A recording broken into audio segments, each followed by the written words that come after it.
Nós estamos com o Fábio Grossi aqui no Arquivo Histórico Municipal Júlio Grossi. Ele vai nos falar sobre um assunto muito interessante, que é onde nasceu Jaú. E vai falar um pouco sobre o local onde nasceu Jaú, que é no distrito de Potunduva. É isso, Fábio? Exatamente, Edson. É interessante destacar isso, porque normalmente quando a gente fala da história de Jaú, a gente pensa na fundação, digamos assim, oficial, que é o 15 de agosto de 1853. Porém, é importante a gente saber que a origem de Jaú, na verdade, está em Potunduva. E ela remonta à época dos bandeirantes. Lembrem, Potunduva fica às margens do rio Tietê.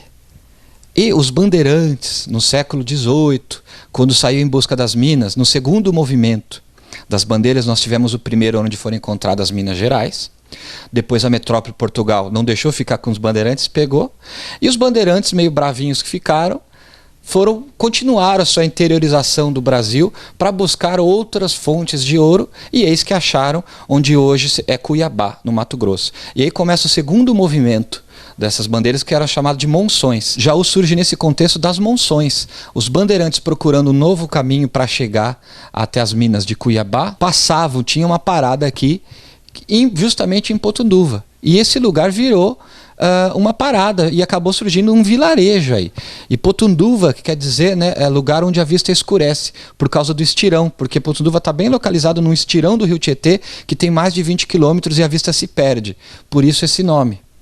Então as pessoas começaram a se estabelecer aí e elas ficaram, na verdade, até o ouro se esgotar na mineração. Então quando se esgota essa mineração, aí as pessoas começam a ir embora, e os relatos dizem que os indígenas, que na época eram os Caingangue, né, que são os primeiros habitantes, é importante destacar isso também, eles que estavam aqui antes do branco chegar, eles começaram a retomar esse espaço, e Potunduva começa a ser ocupada só bem mais tarde com as famosas chamadas as famílias fundadoras, né, de Jaú, por exemplo, como o capitão Ribeiro de Camargo, que era o avô do João Ribeiro de Barros.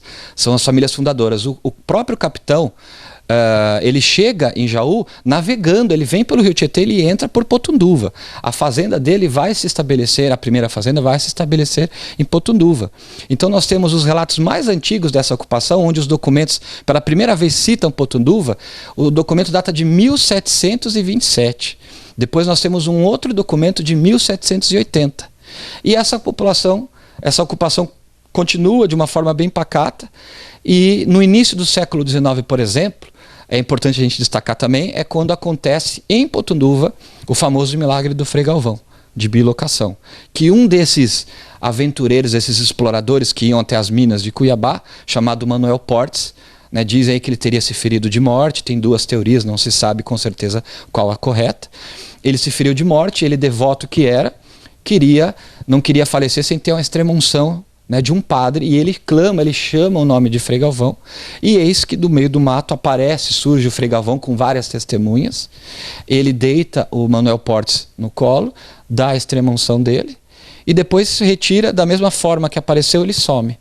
E aí dizem os relatos, os documentos também na época, que no mesmo tempo que ele estava confessando, Manuel Portes, que estava morrendo, ele estava numa igreja em São Paulo, fazendo uma missa, e tem relato até que diz que ele parou a missa na hora e falou que um irmão estava necessitado, precisava de ajuda, pediu que todos rezassem uma Ave Maria em nome dele, e depois continuaram.